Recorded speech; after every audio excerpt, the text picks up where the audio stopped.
ধীরে ধীরে বাড়ছে বৈদেশিক মুদ্রার রিজার্ভ। Ittefaq digital report. দেশের বৈদেশিক মুদ্রার রিজার্ভ পুনরুদ্ধারে ধীরে ধীরে ফিরছে স্থিতিশীলতা।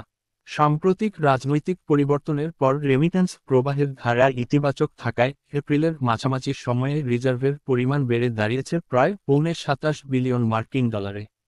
রবিবার 20 এপ্রিল বাংলাদেশ ব্যাংকের হালনাগাদ তথ্যে দেখা গেছে 17 এপ্রিল পর্যন্ত দেশের মোট রিজার্ভের পরিমাণ দাঁড়িয়েছে $26.73 বিলিয়ন।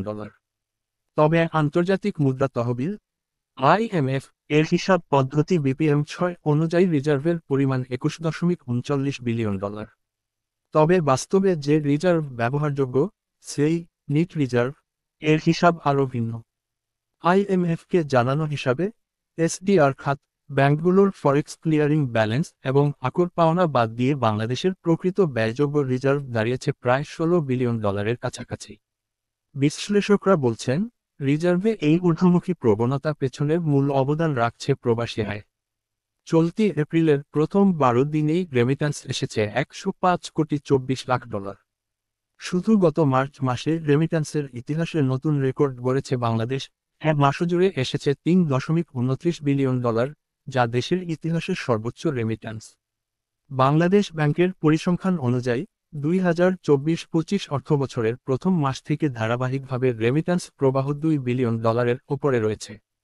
জুলাইয়ে এসেছে $1.91 বিলিয়ন, আগস্টে $2.22 বিলিয়ন, সেপ্টেম্বরে $2.40 বিলিয়ন, অক্টোবরে $2.39 বিলিয়ন, নভেম্বরে $2.20 বিলিয়ন, ডিসেম্বরে $2.64 বিলিয়ন, জানুয়ারিতে $2.19 বিলিয়ন এবং ফেব্রুয়ারিতে এসেছে $2.53 বিলিয়ন। ধারাবাহিকভাবে টানা 7 মাস $2 বিলিয়নের বেশি রেমিট্যান্স প্রবাহ অব্যাহত থাকার ফলেই রিজার্ভে এসেছে গতি। উল্লেখযোগ্য বিষয় হল, একটি দেশের রিজার্ভ অন্তত 3 মাসের আমদানি ব্যয় নির্বাহের জন্য পর্যাপ্ত হওয়া প্রয়োজন। বর্তমান রিজার্ভ দিয়ে বাংলাদেশের 3 মাসের বেশি সময়ের আমদানি দায় মেটানো সম্ভব, যা অর্থনৈতিক স্থিতিশীলতার জন্য ইতিবাচক বার্তা দেয়। অর্থনীতিবিদদের মতে, অন্তর্বর্তীকালীন সরকারের নেওয়া পদক্ষেপ এবং বৈধ চ্যানেলে রেমিট্যান্স পাঠাতে ব্যাংক ও প্রবাসী প্রণোদনার কার্যকর উদ্যোগ রিজার্ভে এই গতি ফেরাতে সহায়ক হয়েছে।